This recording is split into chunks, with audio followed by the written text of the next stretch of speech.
Hello everyone. आप सभी का एडीज क्लासेस में बहुत बहुत हार्दिक हार्दिक स्वागत है। हम लोग आज नया चैप्टर भी स्टार्ट करेंगे। चैप्टर का हमारे नाम है रे ऑप्टिक्स या ज्योमेट्रिकल ऑप्टिक्स। नीट और जेईई मेंस के लिए फिजिक्स के इंपॉर्टेंट चैप्टर्स में आता है। हमारा चैप्टर्स कौन सा स्टार्ट हो रहा है? रे और ज्योमेट्रिकल ऑप्टिक्स, है ना। हम लोग चैप्टर स्टार्ट कर रहे हैं रे ऑप्टिक्स या ज्योमेट्रिकल ऑप्टिक्स। फिजिक्स के इंपॉर्टेंट चैप्टर्स में ये चैप्टर आता है। अब एक एक करके चैप्टर हम लोग स्टार्ट करेंगे। ऐसे चैप्टर का नाम क्या है? Ray optics. तो सबसे पहले हम लोग सारा फोकस करने वाले हैं अपने चैप्टर में एक वर्ड आया है नाम में ऑप्टिक्स, यानी ऑप्टिक्स होता क्या है। पहला 1 घंटा हम लोग कोशिश करेंगे ऑप्टिक्स पे डिस्कशन करें, ठीक है ना। तो ऑप्टिक्स का बेसिक मतलब क्या है? लाइट। यानी अगर मैं बात करूं कि ऑप्टिक्स का बेसिक मीन क्या है, तो ऑप्टिक्स मीन्स लाइट होता है। यानी ऑप्टिक्स पे डिस्कशन करने का मतलब क्या है? हम लोग लाइट पे डिस्कशन करने वाले हैं कि लाइट होता क्या है, लाइट का काम क्या है। एक एक करके हम लोग पॉइंट स्टार्ट करते हैं। हमारे चैप्टर का नाम था रे ऑप्टिक्स, यानी ऑप्टिक्स का मतलब क्या है? लाइट है। अब सवाल ये उठा लाइट क्या है, किसको हम लाइट कहेंगे, लाइट के क्या क्या प्रॉपर्टीज हैं, एक एक करके हम लोग डिस्कस करते हैं। तो अगर मैं पूछूं लाइट है क्या, तो तुम लोग कहोगे सर हम लोगों ने बचपन से ही पढ़ते हुए आ रहे 6 7 क्लास से कि लाइट एनर्जी का एक फॉर्म है। एनर्जी का फॉर्म कैसे कहा? क्योंकि मुझे पता अगर मैं सन में, धूप में, गर्मी में लगातार अपने हाथ को बाहर रखूं धूप में, तो कुछ देर के बाद मुझे लाइट की वजह से हीट एनर्जी का फील होने लगता है। एनर्जी आया कहाँ से था? लाइट के पार्टिकल से आया होगा। तो लाइट क्या है? एनर्जी का एक फॉर्म है जो किसके लिए रिस्पॉन्सिबल होता है? विजिबिलिटी। किसी भी ऑब्जेक्ट को मुझे देखना अगर है ना, तो वो देखने में कौन रिस्पॉन्सिबल है? लाइट रिस्पॉन्सिबल होता है। तो ये 2 पॉइंट्स हमने बचपन में सुनी, वो मैं दोबारा से लिख दे रहा हूँ। Light is a form of an energy. Light हमारा जो एनर्जी का एक फॉर्म है। अगला point, light is a responsible for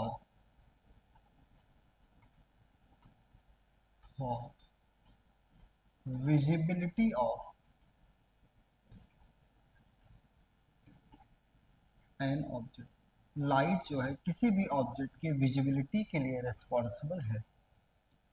light energy का एक फॉर्म है। लाइट किसी भी ऑब्जेक्ट की विजिबिलिटी के लिए रिस्पॉन्सिबल होता है। अब मैं कुछ मैथमेटिकल टर्म बोलने वाला हूँ। मैथमेटिकल का मतलब जो फिजिक्स में अब 11th 12th में हम लोग पढ़ेंगे। तो लाइट के बारे में ये हो गया। आगे मैं बोल रहा हूँ, लाइट हमारा इलेक्ट्रोमैग्नेटिक सीरीज का एक पार्ट है। इलेक्ट्रोमैग्नेटिक सीरीज में कौन कौन से पार्ट होते हैं? तो इलेक्ट्रोमैग्नेटिक वेव में होता है radio wave, microwave, infrawave, infrawave, light wave, UV, X ray, gamma ray. हमारे इलेक्ट्रोमैग्नेटिक वेव में ये 7 पार्ट है। इन 7 पार्ट में लाइट भी एक क्या है? पार्ट है। यानी अगला पॉइंट मैं क्या कह रहा हूँ कि light is a part of an EM wave, electromagnetic wave. अब सवाल ये उठा इलेक्ट्रोमैग्नेटिक वेव में कौन कौन से पार्ट हैं। तो इसी ऑर्डर में, मैं जिस ऑर्डर में नाम लिख रहा हूँ इस ऑर्डर में याद रखना। नीट और जेईई मेंस में दोनों जगह यहाँ से सवाल बनता है। इलेक्ट्रोमैग्नेटिक वेव में फर्स्ट पार्ट होता है रेडियो वेव। इलेक्ट्रोमैग्नेटिक वेव का सेकंड पार्ट होगा माइक्रोवेव। इलेक्ट्रोमैग्नेटिक वेव का नेक्स्ट पार्ट होता है इंफ्रावेव। फोर्थ पार्ट होगा लाइट रे या लाइट वेव। नेक्स्ट पार्ट होगा यूवी रे या यूवी वेव। नेक्स्ट होगा एक्स रे। और इलेक्ट्रोमैग्नेटिक वेव का लास्ट पार्ट होता है गामा रे। इलेक्ट्रोमैग्नेटिक वेव का लास्ट पार्ट क्या होगा? Gamma ray. यानी हमारा लाइट इलेक्ट्रोमैग्नेटिक वेव का एक पार्ट होता है। इलेक्ट्रोमैग्नेटिक वेव में ये 7 पार्ट हैं। कौन कौन से? Radio wave, microwave, infrawave, light wave, UV ray, X ray, gamma ray. हाँ, एक बात ध्यान देना, मैं लाइट के बारे में पूरे फिजिक्स में इलेक्ट्रोमैग्नेटिक वेव में पढ़ेंगे, रे ऑप्टिक्स में, वेव ऑप्टिक्स में, ड्वेल नेचर ऑफ लाइट में, इस पूरे फिजिक्स में जहाँ जहाँ मेन मेन बातें आ रही है ना, उन बातों को मैं यहाँ समराइज कर दे रहा हूँ, जितनी भी बातें हम लोग रिवाइज कर पाए। और रे ऑप्टिक्स में जो यूज होने वाली बातें हैं वो तो मैं यूज करूँगा ही करूँगा। मैंने कहा लाइट इलेक्ट्रोमैग्नेटिक वेव का एक पार्ट है, तो इलेक्ट्रोमैग्नेटिक वेव में ऐसे 7 पार्ट होते हैं और लाइट इन्हीं में से एक पार्ट है। पर विजिबिलिटी के लिए, किसी भी ऑब्जेक्ट की विजिबिलिटी के लिए लाइट के अलावा और कोई भी पार्ट रिस्पॉन्सिबल नहीं है। लाइट ही इलेक्ट्रोमैग्नेटिक वेव में वो पार्ट है जो किसी भी ऑब्जेक्ट को देखने में रिस्पॉन्सिबल है। अब मैं एक बात करूं कि रेडियो वेव से गामा रे की तरफ अगर हम लोग मूव करेंगे ना, तो इलेक्ट्रोमैग्नेटिक सीरीज में एनर्जी लगातार इंक्रीज करता है, या मैं कहूँ फ्रीक्वेंसी लगातार इंक्रीज करता है, या मैं कहूँ वेवलेंथ कॉन्टिन्यूसली डिक्रीज करेगा। ये बातें हम लोग एक बार इलेक्ट्रोमैग्नेटिक वेव में भी पढ़ेंगे, पर मैं यहाँ एक बार बता दे रहा हूँ कि यहाँ पे हमें क्या बता रहा है, एनर्जी, यानी इलेक्ट्रोमैग्नेटिक वेव की सीरीज में रेडियो वेव से गामा रे की तरफ जाने पर एनर्जी या फ्रीक्वेंसी कॉन्टिन्यूसली इंक्रीज करता है। हाँ, लेकिन वेवलेंथ हमारा कॉन्टिन्यूसली क्या करता रहेगा, डिक्रीज करता रहेगा, है ना। ये हो गया वेव, क्लियर है। हमें आइडिया भी होगा, सुना होगा कि लाइट जो है 7 कलर का कॉम्बिनेशन होता है। वो 7 कलर है क्या, विबग्यो। ये जो लाइट हमारा है वो 7 कलर का कॉम्बिनेशन है। कौन कौन से 7 कलर, इन 7 कलर आपस में मिलकर लाइट मिलाते हैं, बनाएंगे। और लाइट के बारे में पता होगा, ये 7 कलर मिलकर एक व्हाइट कलर का लाइट का फॉर्मेशन करते हैं। यहाँ पर विबग्योर है क्या, अगर मैं आगे बढ़ाऊं बात, विबग्योर लाइट इन 7 कलर का पार्ट है। यहाँ आर क्या स्टैंड करेगा, रेड कलर को। ओ हमारे किस कलर को स्टैंड करेगा, ऑरेंज कलर को। वाई हमारा किस कलर को स्टैंड करता है, येलो कलर को। जी हमारा स्टैंड करेगा ग्रीन कलर को। बी हमारा स्टैंड करेगा ब्लू कलर को। आई इंडिगो। और वी कौन से कलर को बता रहा होगा, वायलेट। तो लाइट इन 7 कलर का कॉम्बिनेशन है, और ये 7 कलर एक फिक्स प्रपोर्शन में मिलते हैं, तो किस कौन सा कलर बनाते हैं, लाइट, जो कि व्हाइट कलर या कलरलेस होता है ना। अब आगे बढ़े, मैंने यही अभी थोड़ी देर पहले कहा था कि लाइट हमारा इलेक्ट्रोमैग्नेटिक वेव का एक पार्ट है। अब सवाल ये उठा कि इलेक्ट्रोमैग्नेटिक वेव में इतने पार्ट है। मेन सवाल क्या था कि सवाल ये है इलेक्ट्रोमैग्नेटिक वेव क्या होता है। तो मैं इलेक्ट्रोमैग्नेटिक वेव चैप्टर है वहाँ तो पढ़ेंगे ही। क्या पढ़ेंगे, जब भी इलेक्ट्रोमैग्नेटिक वेव फ्लो करता है ना, जिस भी डायरेक्शन में इलेक्ट्रोमैग्नेटिक वेव हमारा प्रोपोगेट करेगा, उसके परपेंडिकुलर प्लेन में इलेक्ट्रिक और मैग्नेटिक फील्ड लगातार, टाइम वेरिंग इलेक्ट्रिक और मैग्नेटिक फील्ड लगातार ऑसिलेट करते रहते हैं दो परपेंडिकुलर डायरेक्शन में। क्या कह रहा हूं मैं, मान लिया हमारा इलेक्ट्रोमैग्नेटिक वेव इस डायरेक्शन में प्रोपोगेट कर रहा है। ये किसका डायरेक्शन है, प्रोपोगेशन ऑफ, ये हमारा डायरेक्शन है प्रोपोगेशन ऑफ इलेक्ट्रोमैग्नेटिक वेव का, प्रोपोगेशन का डायरेक्शन है। और जिस भी डायरेक्शन में इलेक्ट्रोमैग्नेटिक वेव प्रोपोगेट करता है ना, उसके परपेंडिकुलर प्लेन में और दो परपेंडिकुलर डायरेक्शन में इलेक्ट्रिक और मैग्नेटिक फील्ड कॉन्टिन्यूसली क्या करते रहते हैं, ऑसिलेट करेंगे। मैं मान लूँ लाइट हमारा प्रोपोगेट कर रहा वेव वेलोसिटी से, तो बेसिकली मेरे कहने का मतलब है इलेक्ट्रिक फील्ड परपेंडिकुलर है, मैग्नेटिक फील्ड परपेंडिकुलर है वेलोसिटी की। यानी इलेक्ट्रोमैग्नेटिक वेव का वेलोसिटी और उसके परपेंडिकुलर प्लेन में इलेक्ट्रिक और मैग्नेटिक फील्ड दो परपेंडिकुलर डायरेक्शन में ऑसिलेट करेंगे। यानी इलेक्ट्रिक फील्ड, मैग्नेटिक फील्ड और वेलोसिटी तीनों ही म्यूचुअली परपेंडिकुलर होते हैं। ये मैंने लाइट के बारे में बता दिया है। अब आगे सुनना, एक फार्मूला मैं लिख दे रहा हूँ इलेक्ट्रोमैग्नेटिक वेव में। यहाँ से खूब सवाल आते हैं, इस बार भी आया है सवाल। फार्मूला है, इलेक्ट्रोमैग्नेटिक वेव में प्रूव भी करेंगे, E is equals to V B. E क्या है, इलेक्ट्रिक फील्ड। वी हमारा क्या है, velocity of electromagnetic wave. B क्या है, मैग्नेटिक फील्ड है। यानी इलेक्ट्रोमैग्नेटिक वेव का एक पार्ट जो लाइट है ना, लाइट में भी इलेक्ट्रिक फील्ड का कंपोनेंट है, मैग्नेटिक फील्ड का भी कंपोनेंट है। जिस तरह लाइट हमारा रिफ्लेक्शन, रिफ्रैक्शन, ये सारे फिनोमेना शो करता है, उसी तरीके से ये सारे इलेक्ट्रोमैग्नेटिक वेव के पार्ट भी हमारे रिफ्लेक्शन, रिफ्रैक्शन सारे फिनोमेना शो कर रहे होंगे। और जब भी लाइट या इलेक्ट्रोमैग्नेटिक वेव प्रोपोगेट करता है, उसके परपेंडिकुलर डायरेक्शन में दो परपेंडिकुलर प्लेन में इलेक्ट्रिक और मैग्नेटिक फील्ड हमारे कॉन्टिन्यूसली ऑसिलेट करते रहते हैं। आगे मैं बात करूं, अगर इतना हो गया है लाइट के बारे में, आगे मैं बातें बोल रहा हूं, ध्यान देंगे सभी लोग। नेक्स्ट पॉइंट, अगर अब मैं सवाल ये उठाऊं कि लाइट बताना वेव है या पार्टिकल है, तो लाइट वेव है, पार्टिकल है, इसको लेकर खूब कहानी बताया गया है। मैं एक ही बातें धीरे धीरे बोलता हुआ चल रहा हूँ, 10 मिनट में एक बार कहानी सुन लो, मैं चीज़ें लिख नहीं रहा हूँ। लाइट वेव है या पार्टिकल है, इसको लेकर सबसे पहले न्यूटन ने एक थ्योरी दिया था, जिस थ्योरी का हम लोग क्या नाम देते हैं, न्यूटन्स कॉर्पस्क्यूलर थ्योरी, जो 1665 के अराउंड ये थ्योरी दिया गया था, यानी 17वीं सेंचुरी के मिड में। न्यूटन ने कहा कि लाइट हमारा बहुत छोटे छोटे पार्टिकल से मिलकर बना है, सारे पार्टिकल इलेक्ट्रिकली न्यूट्रल होते हैं, और उन हर एक पार्टिकल को न्यूटन ने कॉर्पस्क्यूल कहा। और न्यूटन ने जब अपना ये थियरी दिया ना, तो उस टाइम पर लाइट के दो फिनोमेना खोजे गए थे, एक था रिफ्लेक्शन, दूसरा था रिफ्रैक्शन। न्यूटन ने लाइट को पार्टिकल मानकर रिफ्लेक्शन और रिफ्रैक्शन दोनों फिनोमेना को एक्सप्लेन कर दिया था।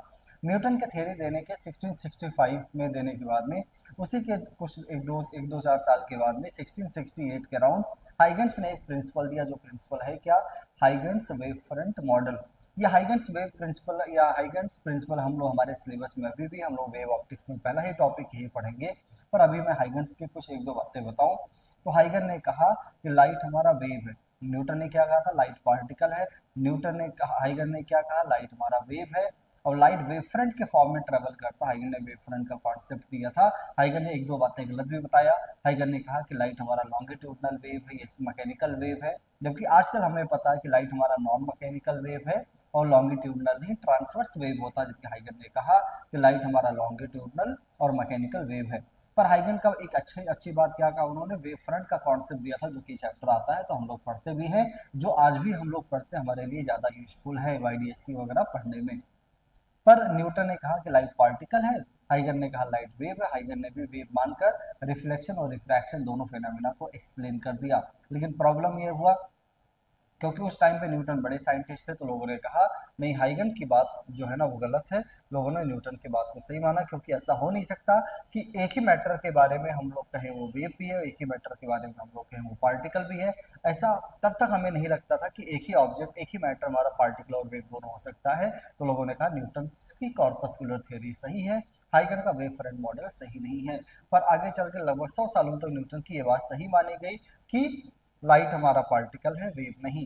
पर 18th सेंचुरी में, 18th सेंचुरी के मिड में या 18th सेंचुरी के एंड में कुछ और फिनोमेना खोजे गए, जैसे YDSC young double slit experiment, जिसे फिनोमेना को क्या नाम देते हैं, इंटरफेरेंस, डिफ्रैक्शन। ये फिनोमेना खोजे जाने के बाद में ना ये देखा गया कि ये दोनों फिनोमेना तभी एक्सप्लेन हो सकते थे जब लाइट को क्या माना जाता, वेव माना जाता। फिर लोगों ने कहा 100 साल के बाद नहीं नहीं, हम लोगों ने जो न्यूटन की बात सही माना था कि न्यूटन ने क्या कहा था कि लाइट पार्टिकल है, वो गलत है। हाइगन्स की ही बात सही है, और अगले 100 सालों तक लगभग लोगों ने क्या माना कि लाइट हमारा क्या है, wave.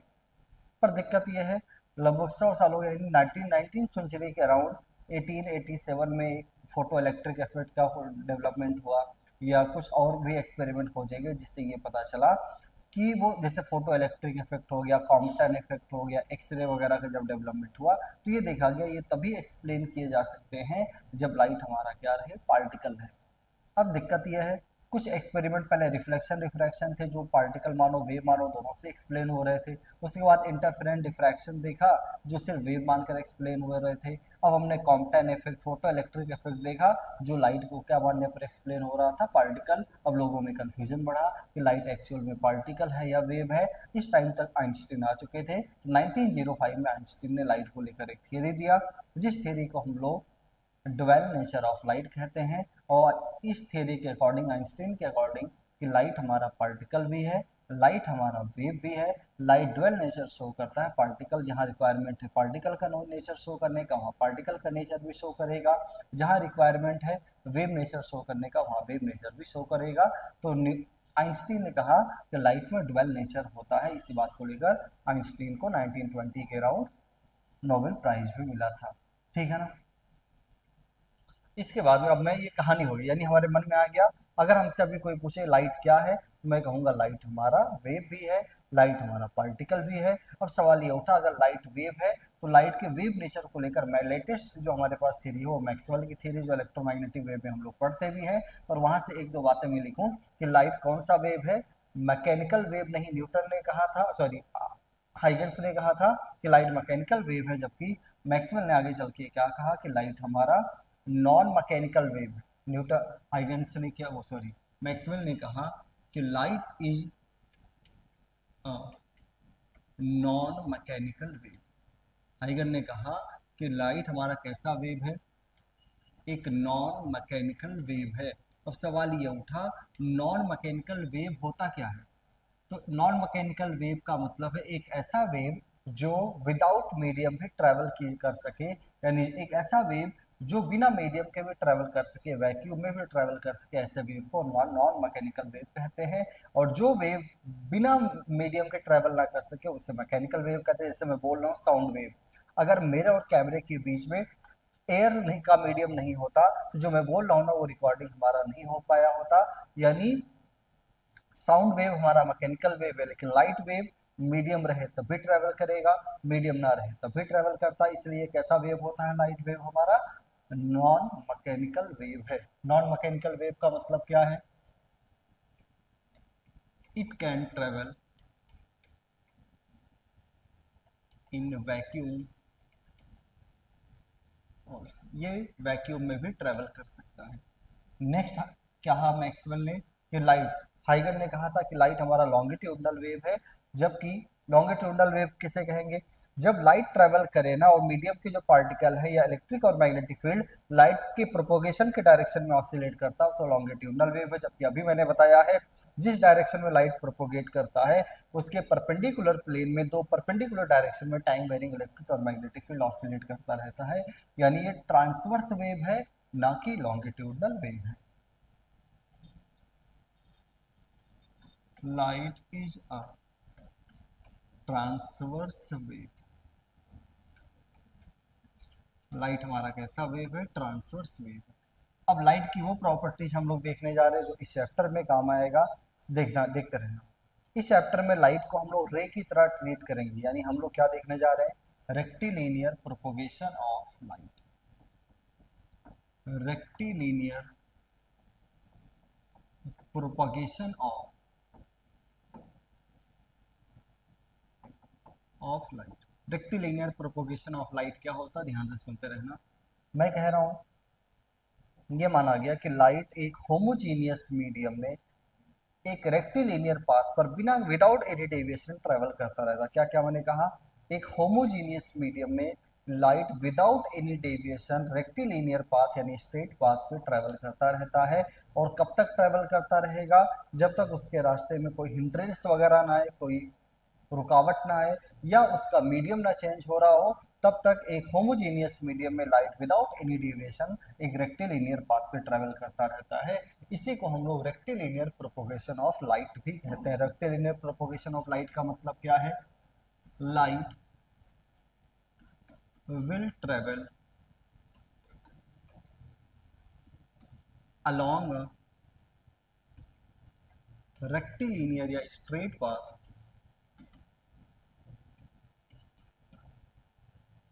along a rectilinear path. Light will travel along a rectilinear path in a homogeneous medium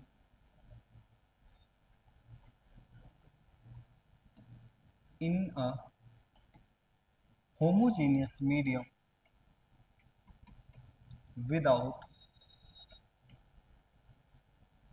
any light will travel along a rectilinear path in a homogeneous medium without any deviation। यानी मैंने कहा light हमारा ऐसे ही रे के form में travel करेगा। Light हमारा किस फॉर्म में ट्रेवल करेगा? रे के फॉर्म में ट्रेवल करेगा। एक और टर्म सुना होगा, बीम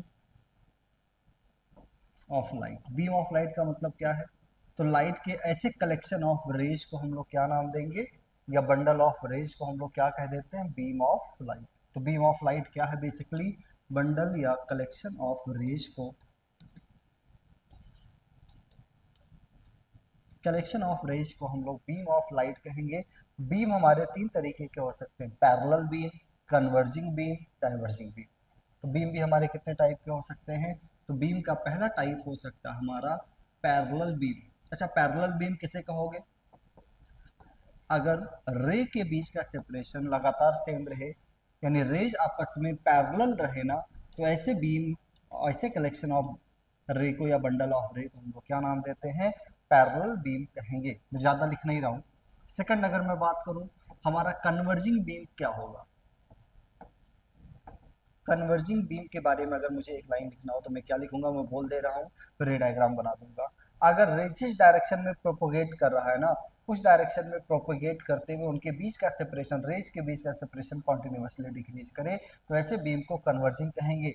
यानी रे हमारा जिस डायरेक्शन में प्रोपोगेट कर रहा है, उस डायरेक्शन में चलने पर लगातार इनके बीच का सेपरेशन डिक्रीज करे, तो ऐसे बीम को हम लोग कन्वर्जिंग बीम कहते हैं। नेक्स्ट हमारे पास में क्या होगा, डाइवर्जिंग बीम।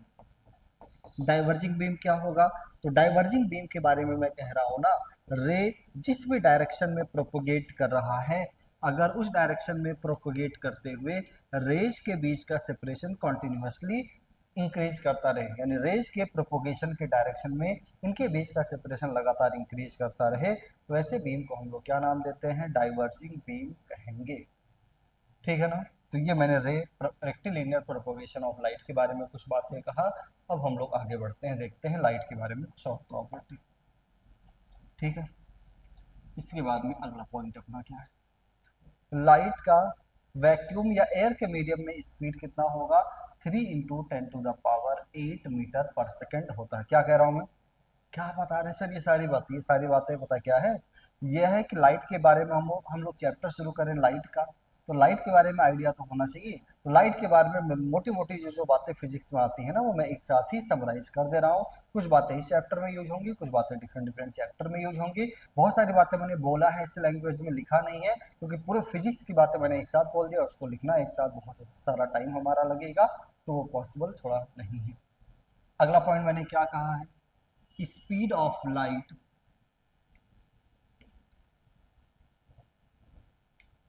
इन एयर और वैक्यूम। एयर और वैक्यूम के मीडियम में स्पीड ऑफ लाइट को c लिखेंगे, तो c का वैल्यू होता है 3 × 10⁸ मीटर पर सेकेंड। और अगर कोई अदर मीडियम हुआ, दूसरा मीडियम हुआ, किसी अदर मीडियम में स्पीड ऑफ लाइट हमारा होता है, किसी अदर मीडियम में स्पीड ऑफ लाइट हमारा होगा v से रिप्रेजेंट करेंगे, जिसका फार्मूला है c/n, इंपॉर्टेंट फार्मूला है। किसी अदर मीडियम में लाइट की स्पीड का क्या फार्मूला है, v = c/n। c तो हमने अभी लिखा, n यहाँ क्या है, तो n हमारा है refractive index of medium. n को हम लोग क्या नाम देते हैं, रिफ्रैक्टिव इंडेक्स ऑफ मीडियम। अब ये सवाल उठा कि सर जरा बताइए रिफ्रैक्टिव इंडेक्स क्या होता है। तो रिफ्रैक्टिव इंडेक्स हमारा मीडियम की एक प्रॉपर्टी है। क्या मैं कह रहा हूँ, एन यहाँ है रिफ्रैक्टिव इंडेक्स, और रिफ्रैक्टिव इंडेक्स हमारा मीडियम की एक प्रॉपर्टी है। कौन सी प्रॉपर्टी है, जो ये बताएगा ना कि कोई भी मीडियम ऑप्टिकली डेंसर है या ऑप्टिकली रेयर। ऑप्टिकली मैं कह रहा हूँ, ऑप्टिकली का मतलब क्या है कि उस मीडियम में लाइट के ट्रेवल होने पर मीडियम डेंसर की तरह बिहेव करेगा या मीडियम रेयर की तरह बिहेव करेगा, इसके बारे में बताएगा। तो एन रिफ्रैक्टिव इंडेक्स, और रिफ्रैक्टिव इंडेक्स हमें कौन से किसके इंफॉर्मेशन देगा, it tells about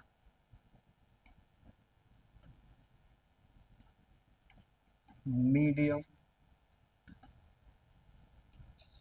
it tells about that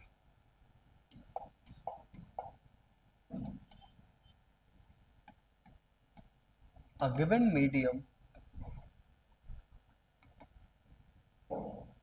is optically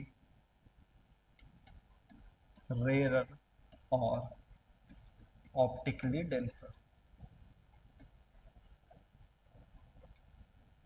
optically denser, यानी मेरे कहने का मतलब है ना, अगर दो मीडियम है, उन दोनों मीडियम के रिफ्रैक्टिव इंडेक्स ऐसे कंपेयर किया, यानी n2 is greater than n1 लिखा, यानी refractive index of medium 2 is greater than refractive index of medium 1 हो, तो इस बात का मतलब है मीडियम 2 ऑप्टिकली डेंसर है किससे, मीडियम 1 से। तो इस बात का मतलब क्या है कि medium 2 is optically denser than medium 2, medium 1 sorry. अच्छा एक बात बताना, अगर रिफ्रैक्टिव इंडेक्स हमारा ज़्यादा है तो स्पीड ऑफ लाइट उस मीडियम में क्या होगा, कम। और किस मीडियम का रिफ्रैक्टिव इंडेक्स ज़्यादा होता है, डेंसर मीडियम पे, यानी डेंसर मीडियम में स्पीड ऑफ लाइट लेसर होगा, रेयर मीडियम में स्पीड ऑफ लाइट ग्रेटर रहने वाला है। यानी मेरे कहने का मतलब है speed of light in denser medium is greater than speed of light in rarer medium। ठीक है ना। तो ये कुछ बातें मैंने और लाइट के बारे में बताया, कुछ 2 4 5 बातें और हैं वो भी देखते रहेंगे, पर उससे पहले रिफ्रैक्टिव इंडेक्स के बारे में 1 2 बातें और मैं बता रहा। अगर मैं बात करूं रिफ्रैक्टिव इंडेक्स, ऐसे लिख रहा हूं, फॉर नेचुरल मीडियम, यानी जितने भी नेचर के मीडियम है ना, for natural medium refractive index is greater than और इक्वल टू 1। रिफ्रैक्टिव इंडेक्स 1 भी किसका होता है, तो तुम कहोगे सर रिफ्रैक्टिव इंडेक्स 1 जो है ना वो एयर के मीडियम का। रिफ्रैक्टिव इंडेक्स 1 किस मीडियम का होगा, एयर के मीडियम का या वैक्यूम के मीडियम का। हम लोग रिफ्रैक्टिव इंडेक्स कितना अज्यूम करते हैं, 1 अज्यूम कर रहे होते हैं। बाकी और कोई भी नेचुरल मीडियम है उसका रिफ्रैक्टिव इंडेक्स क्या रहेगा, ग्रेटर देन 1 रहेगा। हमारे पास कुछ आर्टिफिशियल मीडियम भी है। आर्टिफिशियल मीडियम का मतलब क्या है, हमारे पास कुछ आर्टिफिशियल मीडियम ऐसे हैं जिनका रिफ्रैक्टिव इंडेक्स नेगेटिव भी हो सकता है। ये बस दिमाग में रखेंगे, अपने लिए आएगा नहीं। अपने लिए तो नेचुरल मीडियम देखना है, और नेचुरल मीडियम का रिफ्रैक्टिव इंडेक्स हमेशा ग्रेटर देन और इक्वल टू 1 होगा। 1 भी किसका रिफ्रैक्टिव इंडेक्स होता है, एयर के मीडियम का रिफ्रैक्टिव इंडेक्स 1 होता है। अगर मैं आगे अब बढ़ूँ, अगर ध्यान दूँ तो मैं ये बात बोलने वाला हूँ ना कि स्पीड के बारे में हो गया, energy.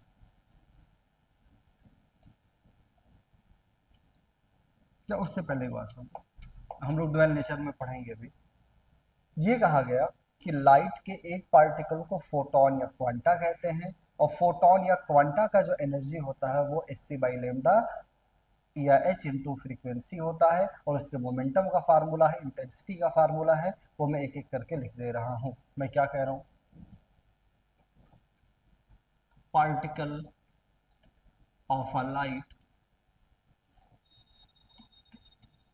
is known as photon और क्वांटा। पार्टिकल ऑफ लाइट को हम लोग फोटोन या क्वांटा कहते हैं, और एनर्जी ऑफ अ फोटोन या क्वांटा का फार्मूला मैं लिख रहा हूँ, energy of a photon, photon के एनर्जी का फार्मूला होता है hc/λ, या एक फार्मूला है h इंटू एफ यानी फ्रीक्वेंसी। यहाँ पर h आया ना, h है क्या, तुम कहोगे सर h है प्लैंक्स कांस्टेंट। h क्या है, प्लैंक्स कांस्टेंट।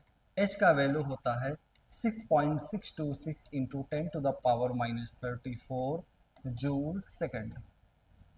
ऐसे ये फोटोन का फार्मूला, फोटोन की एनर्जी का फार्मूला हो गया।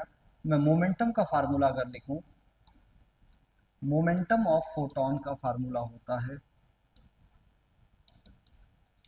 P is equals to h/λ।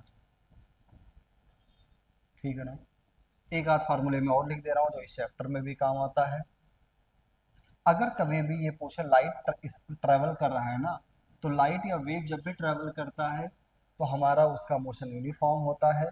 यानी वेलोसिटी ऑफ वेव या वेलोसिटी ऑफ लाइट का फार्मूला मैं हमेशा यूज कर सकता हूँ। तो वेलोसिटी ऑफ लाइट का फार्मूला क्या यूज कर सकता हूँ, डिस्टेंस अपॉन टाइम। ये फार्मूला जहाँ भी यूज करना होगा, टाइम वगैरह के कैलकुलेशन में, मेंस वगैरह में इस फार्मूले पे सवाल आ चुका है, तो ये फार्मूला भी हम लोग यूज कर सकते हैं, velocity is equal to distance upon time. एक फार्मूला मैं और लिख दे रहा हूँ, कहीं इंटेंसिटी ऑफ लाइट का यूज पड़े, इंटेंसिटी का मतलब क्या, ब्राइटनेस। अगर कहीं भी इंटेंसिटी ऑफ लाइट का फार्मूला यूज करना हो ना, तो इंटेंसिटी ऑफ लाइट का फार्मूला होता है पावर पर unit cross sectional area. Cross sectional area यानी इंटेंसिटी हमारा हो जाएगा पावर अपॉन P/A। P है पावर, A है एरिया। यूनिट क्या बनेगा, वाट पावर का यूनिट वाट, एरिया का यूनिट पर मीटर स्क्वायर, वाट पर मीटर स्क्वायर, ठीक है ना। ये मैंने सारा कुछ इंट्रोडक्शन दे दिया है लाइट के बारे में। जो बातें यहाँ यूज हो या कुछ कुछ बातें जो इस चैप्टर में शायद ना भी यूज हो, फिर भी मैंने बता दिया है ताकि अच्छे सवाल भी यूज आए तो हम लोग ट्राई कर सकें। ये सारा इंट्रोडक्शन हमारा किसके बारे में था, तो ये सारा इंट्रोडक्शन हमारा लाइट के बारे में हो चुका है, ठीक है ना। अब हम लोग अपना चैप्टर फॉर्मली स्टार्ट कर सकते हैं। ये इंट्रोडक्शन हो गया है लाइट का। अब हम लोग को अपना अगला टॉपिक स्टार्ट करना होगा, रिफ्लेक्शन ऑफ लाइट। तो उससे पहले हमने इंट्रोडक्शन ऑफ लाइट खत्म कर दिया है, इसको अगले लेक्चर में स्टार्ट करेंगे, ठीक है ना। Thank you.